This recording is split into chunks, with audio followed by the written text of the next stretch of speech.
우리나라가 드디어 오늘 경제 선진국 그룹 OECD에 가입했습니다.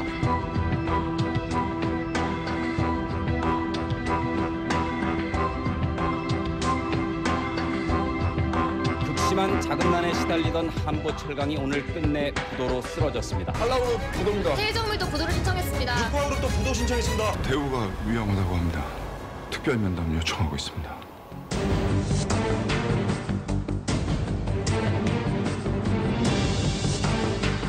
제 계산이 맞다면 대한민국 국가부도까지 남은 시간은 일주일입니다. 잔치는 끝났다. 이긴가? How much do you need? 정부가 결국 국제통화기금 IMF에 구제금융을 신청하기로 했습니다. 경제 우등생 한국의 신화를 뒤로한 채 사실상의 국가 부도를 인정하고 한국 경제 회생에 필요한 주요 조치들에 대해 최종 합의에 이르게 되었습니다.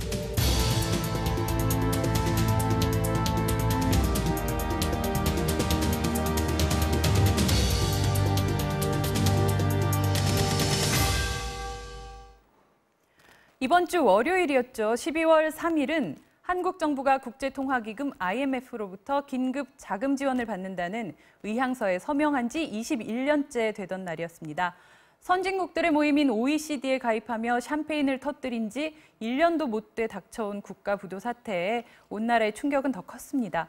당시 상황을 그린 영화 국가부도의 날이 지금 개봉 9일 만에 200만 관객을 돌파하고 있는데요.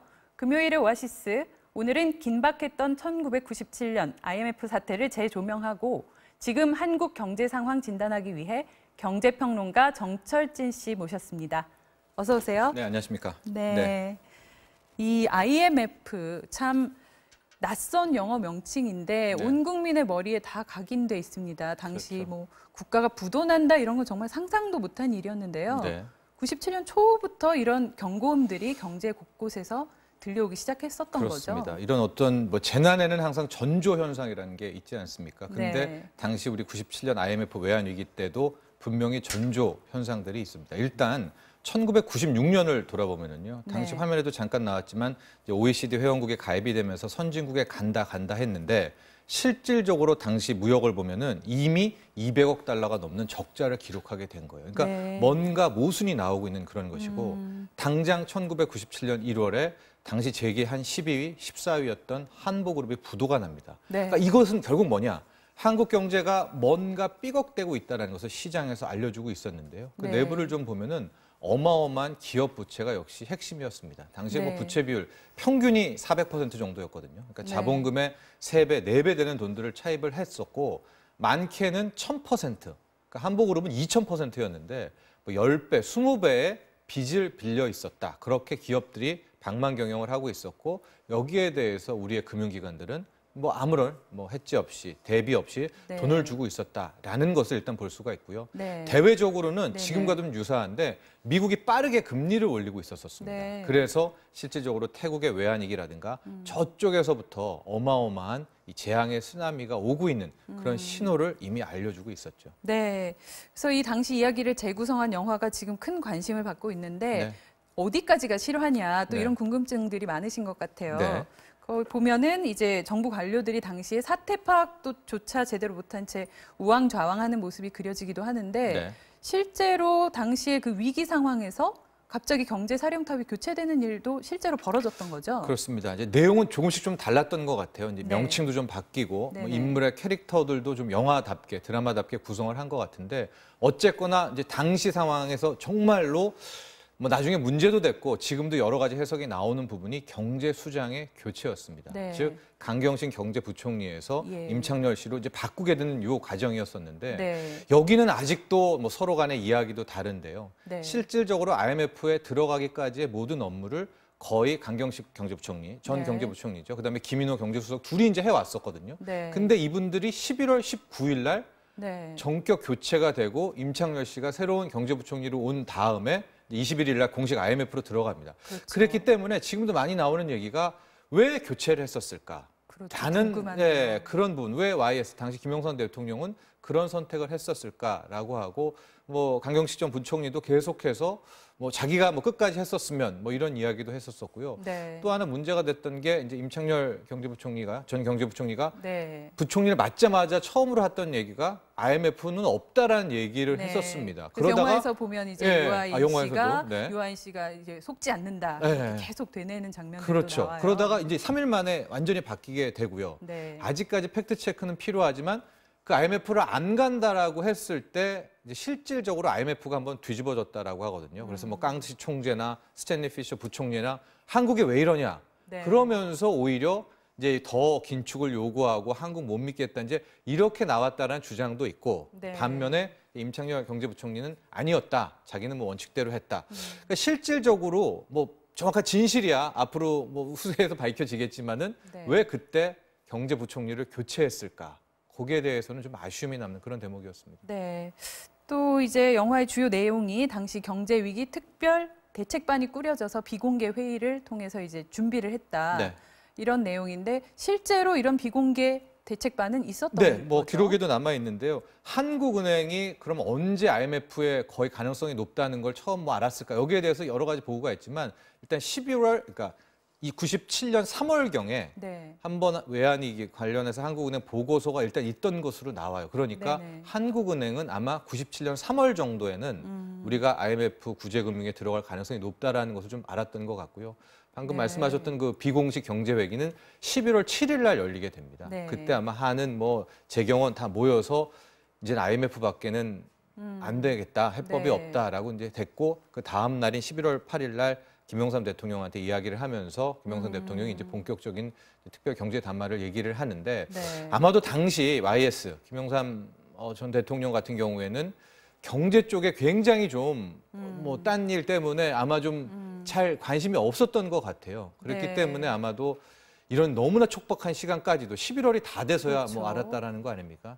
그게 이제 후세에 두루두루 좀 아쉬움, 안타까움으로 남아 있습니다. 네, 그래서 결국 이제 환난 위기 검찰의 수사까지도 이어지는 그렇죠. 그런 상황이 됐던 건데 그 당시 외환 위기 닥쳐오던 시기에 정부 대응도 문제였지만 또 기업 경영도 네. 지금 봐서는 도저히 이해할 수 없을 정도로 주먹구구식 경영이 많았잖아요. 네, 그렇습니다. 예, 이런 부분들 예를 들면 아까도 말씀하신 네. 그 한보그룹 네. 5조 7천억 원에 달하는 그 부실 대출 그렇죠. 이런 부분들이 사실은 IMF의 시발점이 됐다. 네. 또 이런 얘기도 나오고 있고요. 그러니까 우리가 1995년, 96년에 너무 좀 들떠 있었었고요. 당시에 기업들이 대출받을 때 금리가 한 10%, 11%였어요. 네. 지금은 상상도 못할 고금리였는데 네네. 그런 것도 두려움 없이 이렇게 당겨 쓸 수 있었던 게 아마 성장에 대한 자신감이었는데 네. 그게 열심히 하면 좋았겠지만 정교하게 이게 부실로 방만 경영으로 갔었었고요. 네. 그때 당시 앞서도 잠깐 언급을 했지만은 웬만한 기업들의 부채 비율이 거의 뭐 600%, 700%, 뭐 한보는 2000%가 넘었으니까 네, 그러니까 네. 이 정도로 빚 경영을 해왔는데 왜 그때 금융기관들, 은행들은 그런 것들에 대해서 그렇죠. 경종을 울리지 못했을까? 네. 왜 경제 당국은 이렇게 방만 경영을 하고 빚 경영을 하고 있는데 이걸 체크하지 못했었을까? 여기에 대한 뭐 큰 안타까운 뭐 깨달음을 얻었던 뭐 그런 순간이기도 합니다. 네. 그리고 이제 영화에 또 나오는 장면이지만 한보그룹의 그 본사 사무실이 한보그룹이 소유하고 있던 음마 아파트의 네. 그 상가 건물에 네. 예, 있어서 이렇게 그 한국은행 쪽에서 찾아가서 상당히 놀라는 그런 장면도 나오는데 네. 그런 식으로 상당히 어떤 주먹구구식 경영 이런 부분도 많았죠. 그렇죠. 주먹구구식 경영 조금 좁게 생각하면 이제 오너 창업자의 뭐 애니멀 스프릿이라고 하죠. 네. 그 사람의 어떤 하나의 판단, 뭐 그 사람이 내리는 결정에 네네. 뭐 나머지 직원들이 그냥 맹목적으로 따라가게 되는 뭐 그런 경영의 시기가 아니었나 이렇게 보여집니다. 네. 자, 당시 대기업과 중소기업 가릴 것 없이 줄줄이 부도가 났고 IMF 구제금융의 조건으로 실시된 노동시장 유연화 정책, 즉 대규모 구조조정으로 평생직장 개념은 사라지고 대량 실직이 닥쳐왔습니다. 최고의 직장으로 꼽혔던 시중 5대 은행들이 모두 간판을 내렸고요. 이 가운데 제1은행은 미국계 회사에게 팔리며 외국계 은행이 됐는데요. 당시 폐쇄를 앞둔 지점 직원들의 마지막 일상을 담은 내일을 준비하며라는 제목의 눈물의 비디오가 많은 사람들을 울리기도 했습니다. 직접 보시겠습니다. 세계 26위인 산미그룹이 자금난을 견디지 못해서 쓰러졌습니다. 우리나라 제빵 역사 그 자체라고 할 수 있는 삼립식품이 자금난으로 끝내 부도를 내고 직원의 4분의 1을 내보내야 했던 제1은행에서 직원 교육용으로 만든 비디오 테이프가 화제가 되고 있습니다. 옛날 그 과거에 진짜 으뜸은행, 말 그대로 으뜸은행이란 그 은행을 다시 찾을 수 있으리라고 저는 확신합니다. 내일을 준비하며라는 제목의 이 교육 비디오를 제1은행 직원들은 눈물의 비디오라고 부릅니다.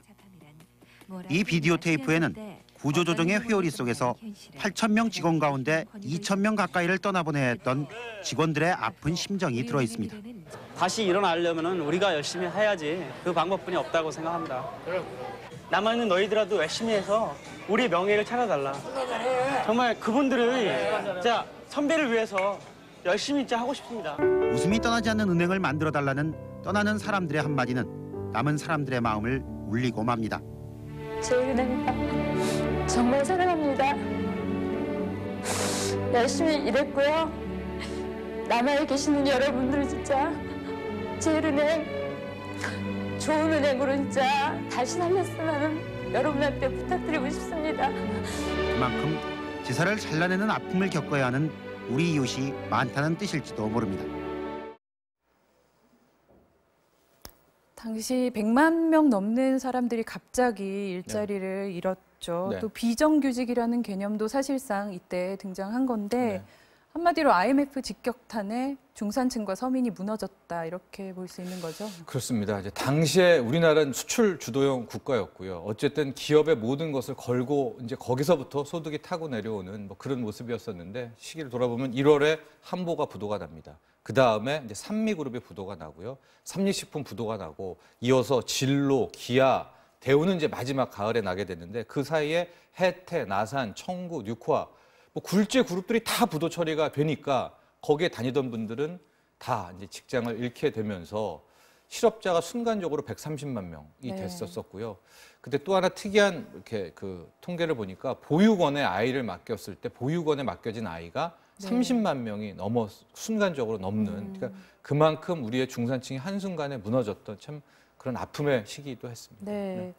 그런데 지금 상황과 또 겹쳐지는 부분도 적지 않은 것 같습니다. 소득 양극화라든지 뭐 부의 독점, 또 양질의 일자리는 줄어들고 비정규직만 늘어나고 또 최근에는 여러 경제 지표들도 하향세를 보이고 있는데 외환위기 이후에 지금이 최대의 경제 위기다 이런 말도 나오고 있잖아요. 어떻게 보십니까? 일단은 이제 고용난이라는 게 IMF가 거의 하나의 기준점이 됩니다. 즉 1995년, 96년까지만 해도 당시의 대학 졸업생들이 취업이 안 된다라는 것들은 좀 생각하기 힘들었었거든요.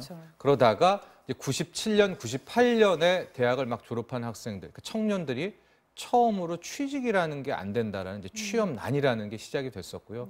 98년부터 시작됐던 이 고용난, 취업난이 지금 이제 20년 가까이 흘러오고 있는 그런 모습이었었고, 하여튼 뭐 IMF 이후에 우리나라의 산업 구조라든가 금융 구조라든가 많은 것들이 바뀌기는 했지만 조금 아쉬운 것은 그때 우리가 당했던 뭐 고용 위기라든가 취업난이라든가 소득 양극화는 좁혀지기는커녕 오히려 더 벌어지는 이제 그런 것들이 안타까운 아쉬운 부분으로 남습니다. 또 IMF 규제 금융 떠올리면 금모으기 운동 뭐 생각하지 않을 수 없는데 무려 350만 명의 국민들이 모은 금부치가 220톤, 뭐 22억 달러에 달했다고 하는데요. 뭐 이런 노력 덕분에 우리나라가 IMF 금융 체제를 3년 정도 조기 졸업하기도 했었는데 그런데 그때 모인 그 금들이 기업들을 살리는 데 다 쓰였다. 이 말도 사실인가요? 그렇습니다. 그래서 당시 이제 금모으기 운동을 이제 의병에도 많이 비유를 하게 되는데요. 그때 기억 좀 더듬어 보시면은 TV 방송을 통해서 하루 종일 뭐 아이 꼬마서부터 어르신들까지 다 집에 있는 금을 갖고 와서 그거를 달러로 바꿔가지고 이제 우리 부채를 갚게 되는데 쓰게 되는. 그래서 실은 우리가 97년에 들어갔는데 2001년에 이제 조기 졸업을 하게 되는 이제 그런 거에 원동력이 된 건 누구도 부인할 수가 없는데. 그럼 그때 당시에 이제 번 돈들을 가지고 달러를 어디에 했느냐? 아마도 뭐 어쩔 수 없는 선택이지만 그때는 기업들 부실이 심각했거든요. 그러니까 기업들의 그 차입 구조를 메꾸는데 이제 사용을 한 그런 것이죠. 그래서 지금 요즘 우리 대기업들 뭐 사내유보금 수십조, 수백조 쌓아놓고 있다. 뭐 자기네들이 위기 관리 때문에 투자를 안 한다라고 얘기는 하지만 뭐 지금 어쩔 수 없는 선택이겠죠. 기업에서는. 하지만 그때 그 위기를 실은 극복시켜줬던 것은 우리 국민들의 힘이 크다라는 것들은 분명히 짚고 넘어가야 될 것 같습니다. 예, 그럼 우리가 지금 이 시점에 20년 전 IMF 상황을 다시 돌아보고 네. 뭔가 이렇게 찾아야 할 의미가 있다면 뭐라고 보십니까? 일단 IMF 위기를 지금 걱정하기는 뭐 좀 여러 가지 부분이 훨씬 좋습니다. 특히 우리가 지금 30개월 연속 이제 수출 흑자를 기록하고 있습니다. 경상수지 흑자를 기록하고 있어서 이제 IMF 구제금융이라고 가려면 일단은 뭐 수출이 안 되어야 되는데 아직까지 수출이 탄탄하고요. 또 하나가 외환 보유고가 일단 4천억 달러가 넘기 때문에 뭐 이 두 가지 측면으로 보면 아직까지 뭐 그때 위기를 얘기하는 것은 그렇다라고 얘기는 하지만 그러나 그럼에도 불구하고 우리가 주의를 해서 또 우리가 대비를 해서 나쁠 것은 분명히 없다라고 생각을 하고요. 특히 이제 외환 보유고 4천억 달러 같은 것들도 우리가 좀 보면 가령 미국에 지금 문제가 되고 있는 회사채의 비중이 조금 높다든가 또 하나 우리가 2008년 말 서프라임 모기지 세계 금융위기가 나왔을 때 그때도 2천억 달러 넘게 있었거든요. 그래도 순간적으로 국내에 있는 외국계 자금이 빠져나가게 되면 그거를 바로 마용할 이 단기 자금에 대한 것들이 조금 부족한 측면이 있습니다. 그래서 이 4천억 달러 외환 보유고가 있으니까 안심이다. 뭐 이런 자세보다는 이 외환 보유고는 탄탄한가 뭐 이런 자세도 필요할 것 같고요. 한 걸음 더 나아가서 뭐 통화 스와프라든가 이런 것들을 통해서 적어도 외환 부분만큼은 탄탄하게 해두는 것이 또 좋지 않을까 이런 제언도 드립니다. 네. 정경유착과 부실한 국가 경제 위기 관리로 경제 주권을 송두리째 내줬던 IMF 사태. 그로 인한 고통은 결국 중산층과 서민들이 받았고 또 받고 있다는 걸 지금 뼈아프게 돌아봐야 할 시점인 것 같습니다. 지금까지 정철진 경제평론가와 함께했습니다. 오늘 말씀 고맙습니다. 감사합니다.